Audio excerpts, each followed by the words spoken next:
Um, Thank you, Vic, once again for coming along and helping this thing run smoothly. Hi, Hi, how you doing? Thank you for joining us. See some people here.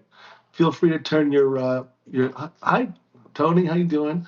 I was just gonna say, feel free to turn your video on or off if you'd like, or whatever. We're here for everybody. And, so that's that. So where do you want to start, Vic? Should I ask some questions? You want to ask some questions or? Well, I just wanted to say hello to my friend Kaleem, and I see we've got some other people tuning in. Welcome, Tony, Marcia, and Henry. For those of you who are tuning in for the replay, we're going to be doing this every Monday at 12 p.m. Central Time, is what time it is here in Austin, Texas. So y'all can ask Luke anything, founder of the Flute Forum. I guess we could go ahead and open up the floor to those of you who are tuning in live. Do y'all have any questions? If you do, feel free to come off of mute and ask away or type it in the chat if you want.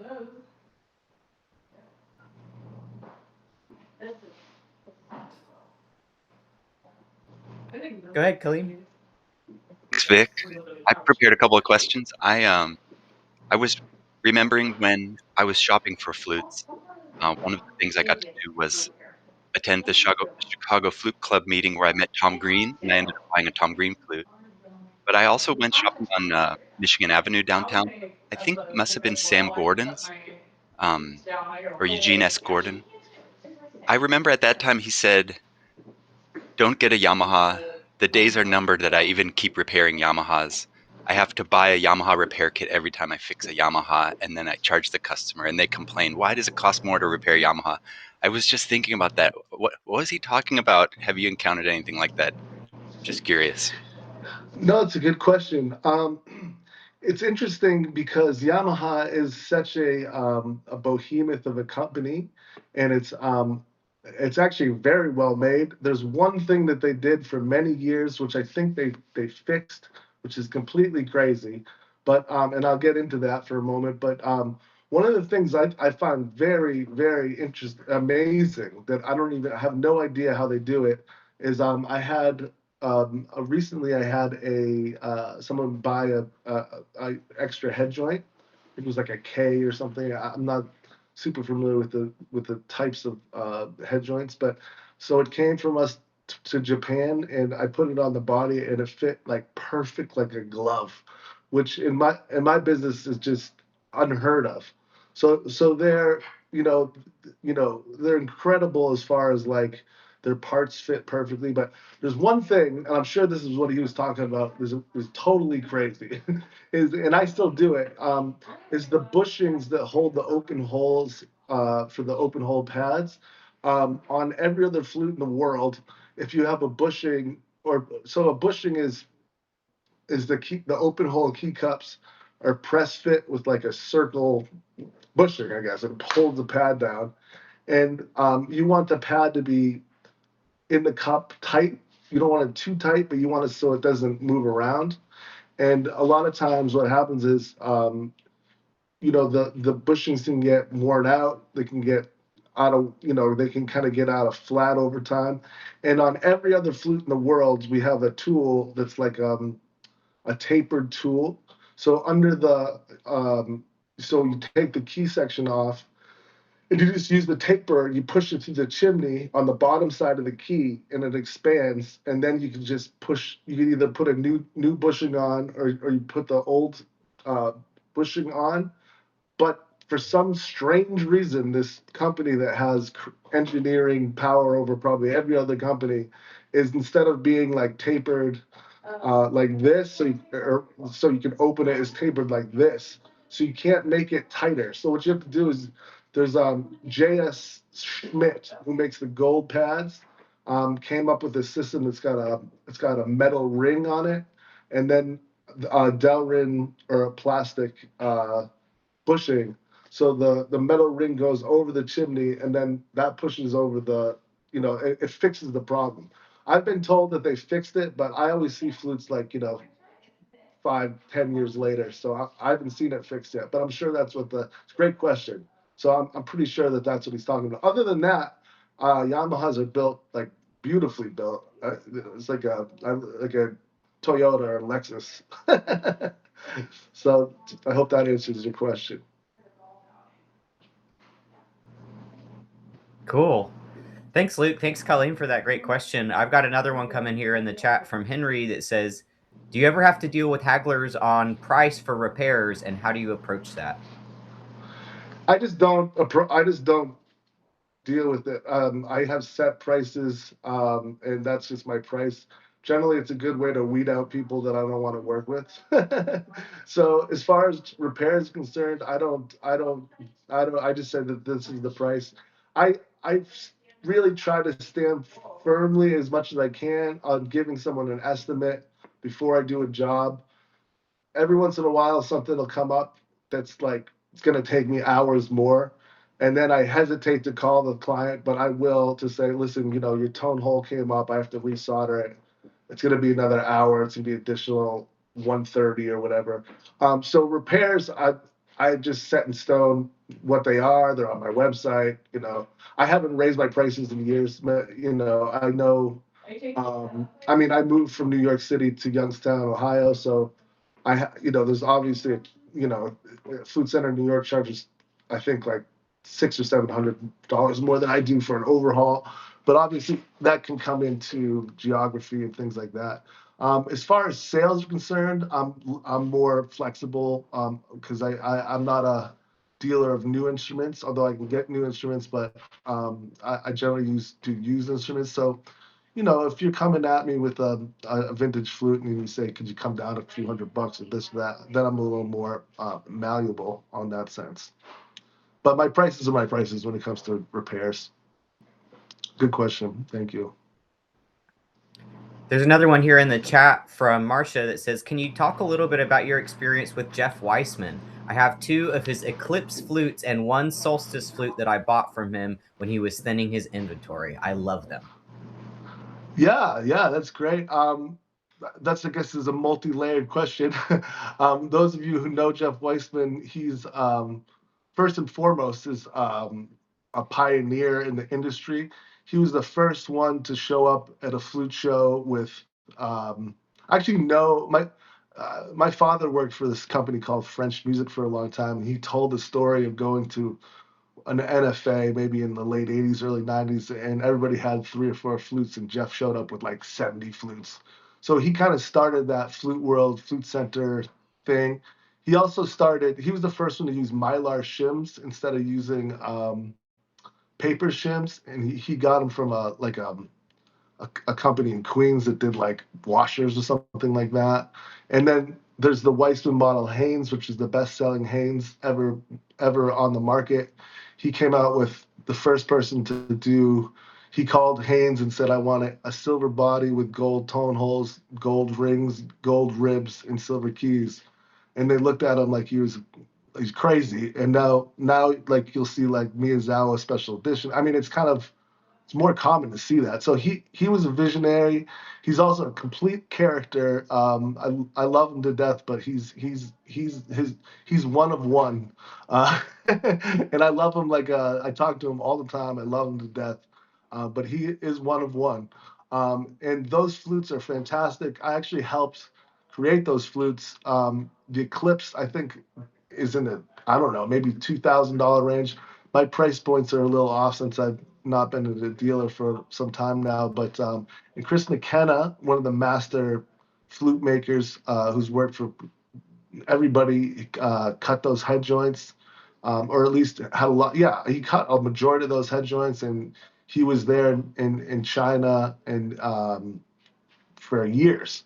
And I went there as well to help them figure out how to manufacture at a really high level. And Chris now says that he thinks that there's higher level flute makers in China and Taiwan than there is in America. So there's a few things that I would like to change on those flutes, but for the price, they're amazing flutes. And I can't. And he still has an inventory of them. There's the Eclipse, which is the beginning model. Then and that has actually an option for soldered tone holes on a nickel body, which is maybe the first people to do that. I'm not 100% sure about that, but they start an Eclipse starts around 2000, then it goes to an Integrity, which is a silver body, silver head body and foot. Eclipse is all nickel. Then you go to the Equinox, which is solid silver across the board.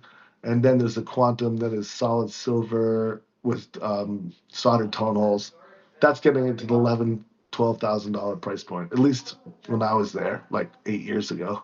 So I hope that answers your question. And I have so much love for him. He taught me a lot. I came into New York City when I was 26 years old, I think. And I was coming from Burkhardt Flutes. And being a manufacturer versus being a repair person is a different set of it's a different skill set. I was a finisher at Burkhardt Flutes, so I did the padding. Um, but that didn't include, I think I talked about this once or twice before on this, where it's like if there's the finishing departments kind of at the end of the company, so you're doing all the padding, and there I did polishing keys. I think did I polish? Yeah, you polish the keys, you fit the keys, and you do the padding. And I think when I worked for, well, I did some stuff with Powell, and they were like the finishers always get all the praise, and all the other people get no praise, but they're the ones basically making the foundation of the flute. Um,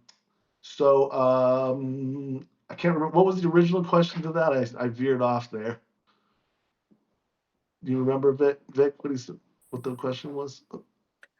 Just can you talk a little bit about your experience with Jeff Weissman and his Oh, flute? okay. So I think you covered it. It was a fun story so far. It was piquing all kinds Oh, of other yes. questions for me.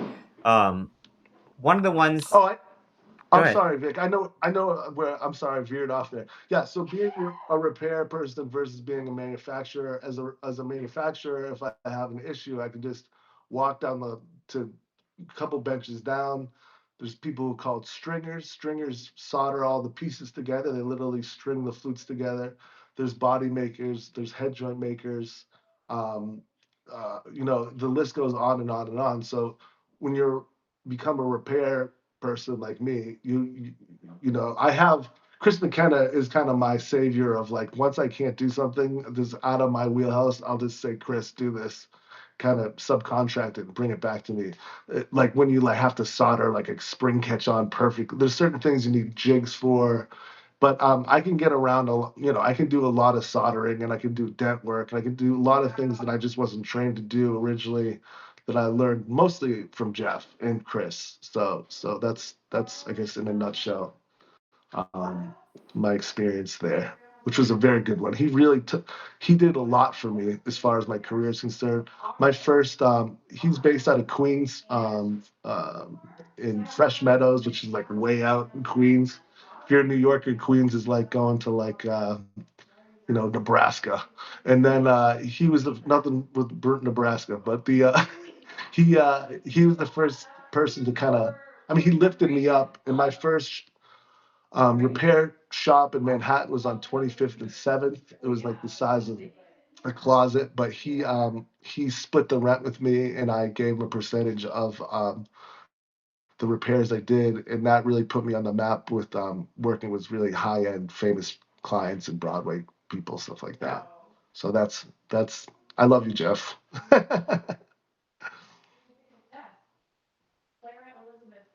Cool. Well, let's roll right into the next question. You said something that reminded me of it. Paula Savastano is asking, "How the heck does my flute get tiny nicks and scratches on it? I was told a while ago to stop wearing rings, so I've done so, but my flute is still all marked up after having them buffed out at my last COA." um, it's a hard question to say without having rings. I think you just got to be really fastidious and careful with your flute. I mean, the flute's made of silver is very soft. People don't realize how malleable silver is. Um, you could almost, you could almost scratch silver with the fingernail. Not really, but almost. So just being really on top of it. Certain There's certain approaches to taking scratches off of an instrument that not some people who don't have a lot of experience in this industry don't know about. If you just blindly go at scratches with a buffing wheel in haphazard directions and things like that, you're just gonna kind of mask them. You should really take a burnisher, which is like a really polished piece of metal, and you know, you literally push it out of the way. It's like taking. Chris used to talk about it like it's like having sand. You're raking the sand, and then you're coming at the polishing wheel, like at 15-degree angles, like this, and flipping it around and going like this. So it gets there's a molecular structure to silver or to the tubes themselves. So I mean, if the repair person did it correctly, and you're not wearing rings, and you're really putting it in the case all the time, pets and stuff like that will get your flute scratched up. So I guess that's my best answer for that question. Also, you know what? There's another part to that question. Using microfiber is you have to use microfiber when you're wiping your flute down. If you're using cotton, that can scratch the flute. So sometimes the scratch of the flute can do, or using any kind of polish that has pumice in it, it's gonna scratch your flute. And even the way, like I said, the 90-degree, the 15-degree angles at a 90-degree with the 15-degree turn completely changes the way the flute looks. In fact, you'll see the blue tape on my flutes. One of the reasons that's so is to keep it absolutely perfect. If I was to polish it like that and then just take a rag and go like this, you would see micro scratches around the flute. It's crazy how soft it really is. And gold is much. People think of gold as being softer, but the way they anneal it, or not anneal it, the way that they put it together, the alloy has a lot of copper in it, and it's a much denser metal. And obviously, platinum is even more dense. So those are much less likely to get scratched up or nicked up. So that's that one. Well, I know most of us play metal flutes, but some of us have wooden piccolos or wooden head joints. Amy Gunn was asking in the comments, how often should you oil your wooden flutes and piccolos? And she also said, I live in dry, windy Wyoming, and I know weather affects that. Yeah, I try to tell people generally just don't do it on your own. Have your flute serviced annually and let the repair tech do it. I've seen people you can actually over oil wood, and it kind of, and you can use the wrong oil, like you can get rancid. So oiling is cool. It's not as what's the word? It's not as important as a lot of people think it is. It's important, but it's not as important as people think it is. I find that oil is much more effective on the inner part of the flute or piccolo, the bore. I can hear it if you do a COA, and then I'll oil the inside, and you hear a difference because the wood is porous, so you're filling the pores with the wood. It's getting absorbed with the oil, and you also never want to use mineral oil or any kind of oil that has like an oil based oil, if that makes any sense. Like petrol, that's actually petroleum based oil will break down your wood. And so I use almond oil. There's a couple of other oils you can use if you have a nut allergy. You don't want to use almond oil, obviously. But yeah, and also with that, people who oil their instruments on their own, a lot of times, the oil can get on the felts, and the oil can get on the paper. A lot of time we use paper adjustments for the most part, to do relationships of primary to sub-primary keys. So as soon as the oil gets on that stuff, I mean, it's gonna make it all squishy and sticky and get on the pads. So my advice is to just have it serviced annually, and that's one of the things I can't say enough is as have your flute serviced or annually. I'm not saying that just as a money grab. I'm saying that as, or even for me, I'm just saying that as your flute plays great to you a year later after a COA, but I can promise you, if I see it, I'll find a million leaks. And you're just playing through the leaks, and you're playing through the things that I've heard so many times. I thought it was me, not the flute. It's like almost like a mantra. And a half a thousandth of an inch, which I feel on a pad covering will change the way the flute plays, especially when it's on the top of the flute. if your A to B flat's leaking, you're gonna not even be able to play. Whereas if your low B has a leak in it, you're not gonna notice it quite as much. Um, so yeah, have your flute serviced annually or your piccolo serviced annually, even if you think it feels good. For many reasons, the oil thing, it's good to have oil once a year to kind of prevent the cracking and all that stuff, and just to get the pores sealed. The mechanism has oil in it, and the oil breaks down just like your car. Every mechanism I pull apart is black as can be. Your head joint cork, a little controversial in Boston. I think more so because they are manufacturers and they don't see the flute on an annual basis. But I think you should change your head joint cork every 6 months, even if you can. In fact, I had really high level Broadway players and orchestral players in New York who would come get their hydrants corks changed even less than 6 months. And that's a whole topic in itself.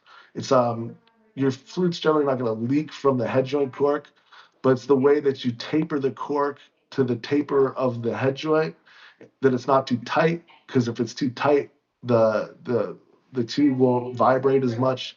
If it's too loose, it'll become a little stuffy. And then if you put the cork assembly together and you don't really know if you don't have as much experience, you want to glue the cork to the top of the head joint assembly, and you want to glue the screw on the back so the cork is glued together. Because if that cork separates from that plate, the flute will play, but your upper register will just disappear. And whenever anyone calls me, they're like, "My flute plays, but once I get to a high D, it just dies." I know immediately that that's what's going on because you're playing the head joint at that point in time. You're up there. So yeah, have your flute service once a year, even if you think it's playing well. Just like your car, you wouldn't drive your car with the same oil in it for 2 years or whatever. Mm-hmm.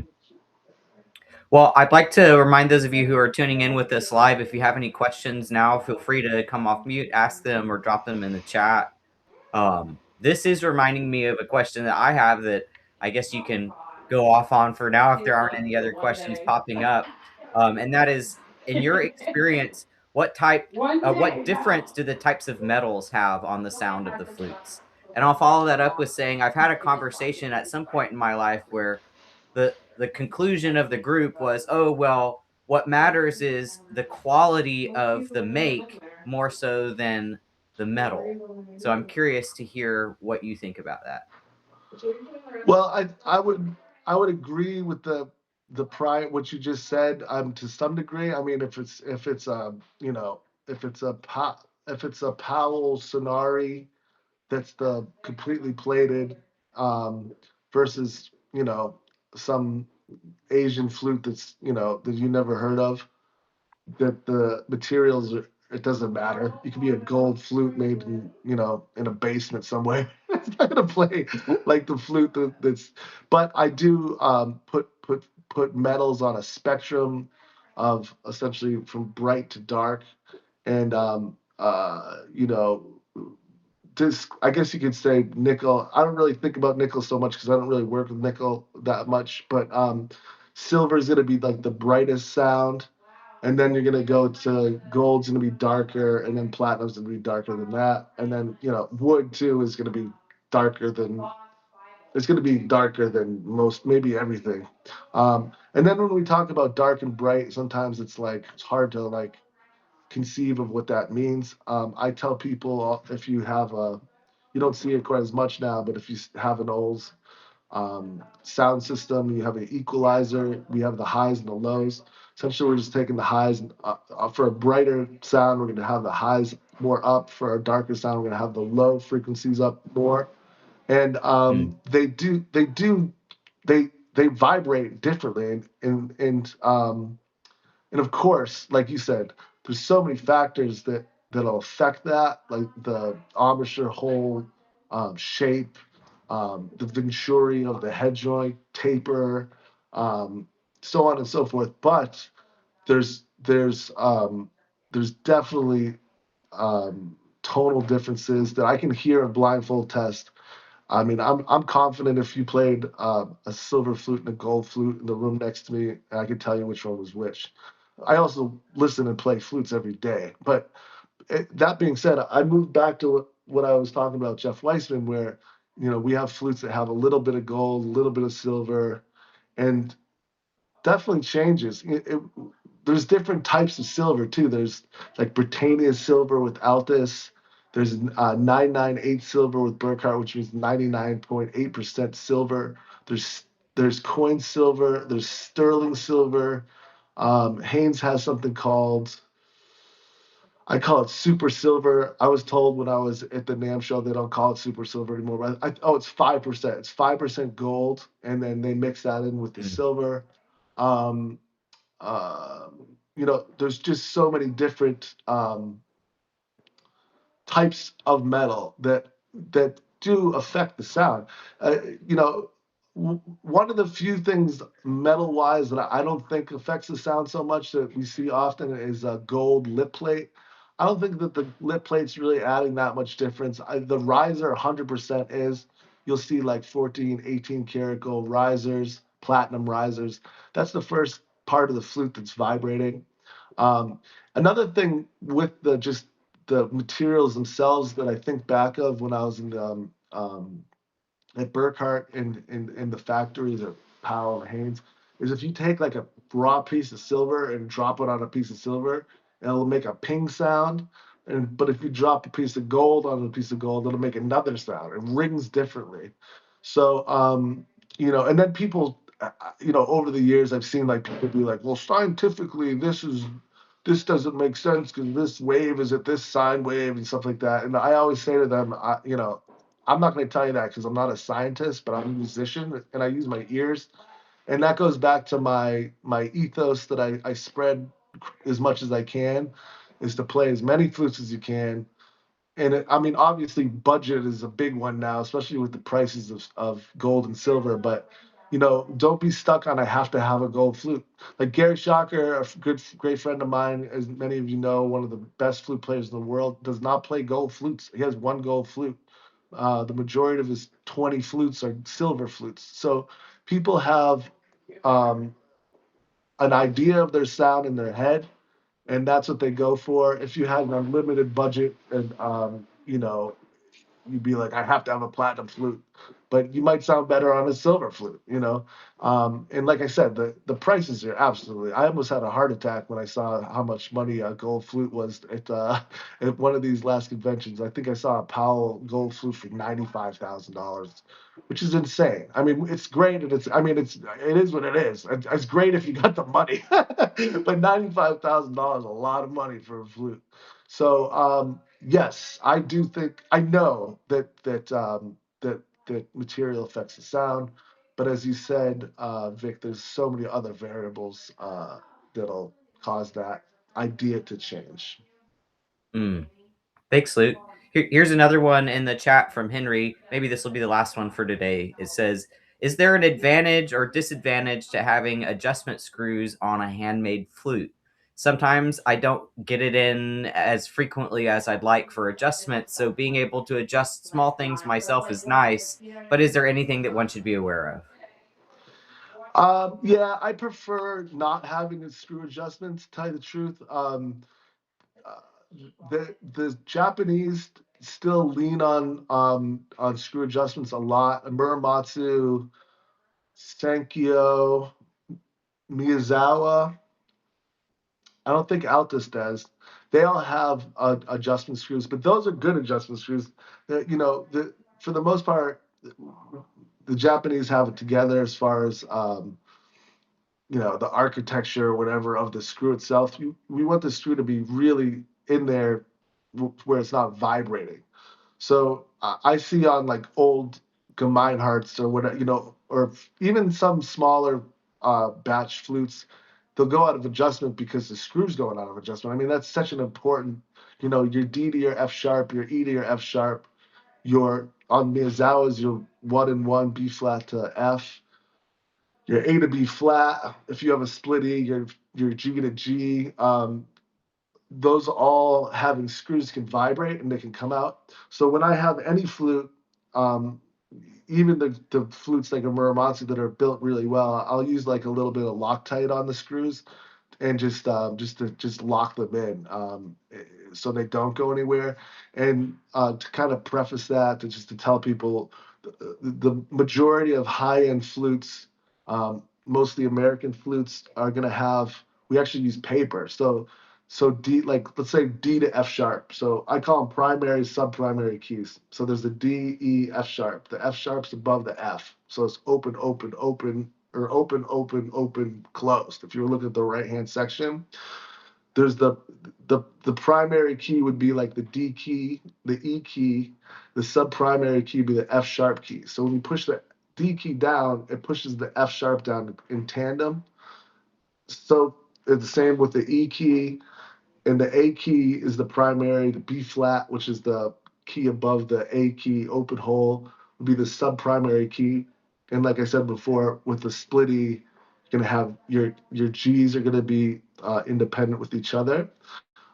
So what I do, what everyone does is and I changed the approach of the materials I've used over the years. Now I'm confident that what I use is like the best because um, shellac was kind of like the go-to. It is still for a lot of people. Shellac is actually made from a lac bug, believe it or not. So it's an organic glue, and it comes hard. It comes kind of like glass. Saxophones and clarinets, they use it under the pad to float the pad in, and it becomes really hard. But what I do is I'll take shim stock that's paper, and then I take my calipers. I measure it to see how thick it is, and we already know for the most part because the shims under the pads are generally from a half a thousandth of an inch to about 7.5 thousandths of an inch.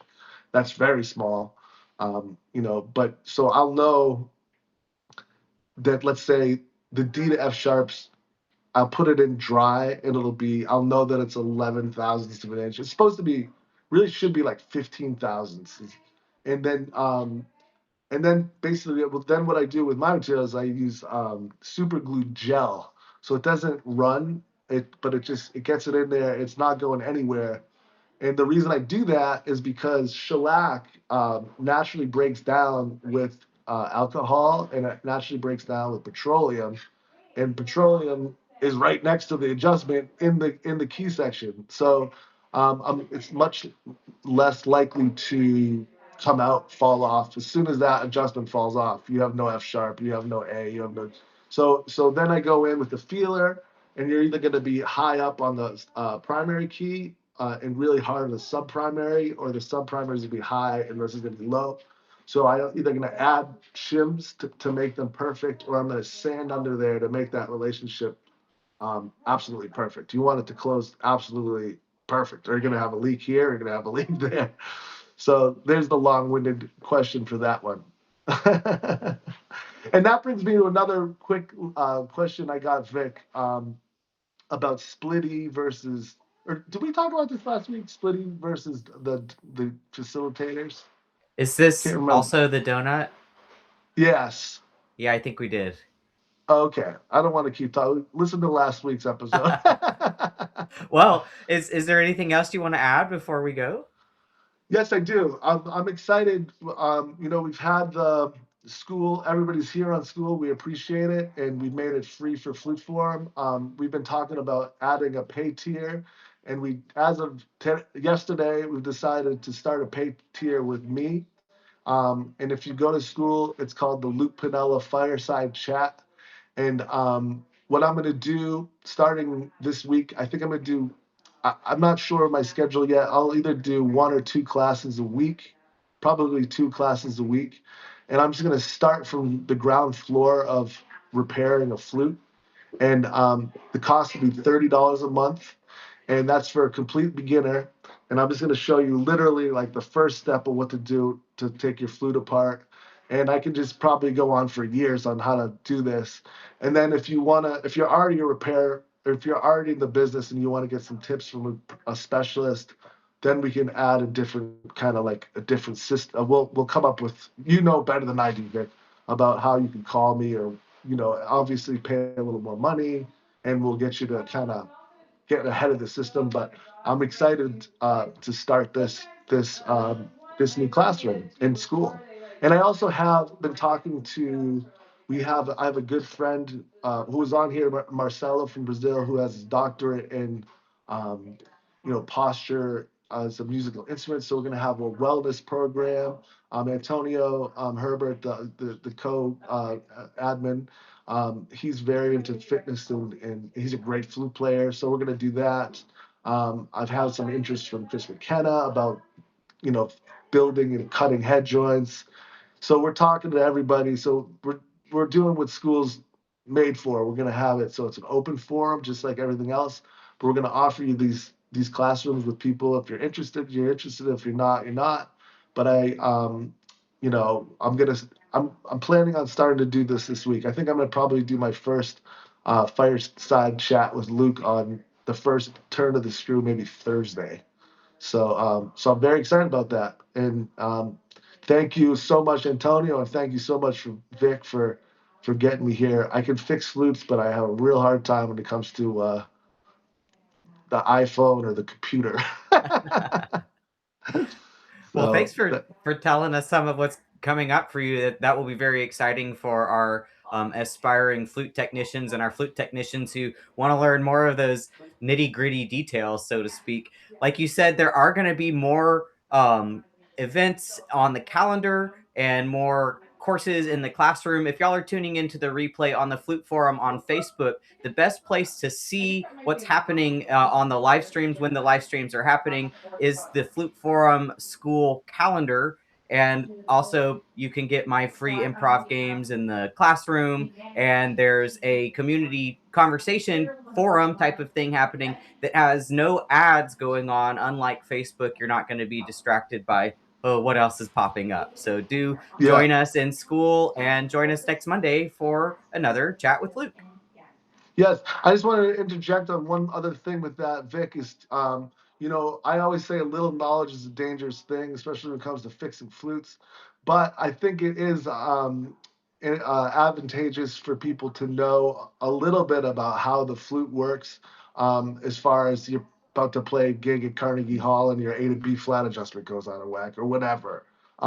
So, if you wanted to watch, I don't know if you know more than me, Vic, if you could go back in time with the classroom or whatever, you might not need to go all the way up to like how to partial shim a pad.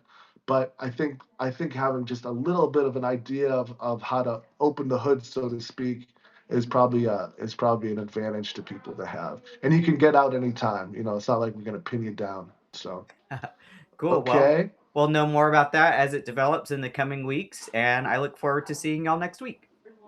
Great. Thank you, Vic. Thank you, Tony, for sticking around. Thank you for everybody who's involved. We'll repost this one on Flute Forum, and we'll keep this going. So I really appreciate it. You guys are the best, and I hope to give to you as much as I can.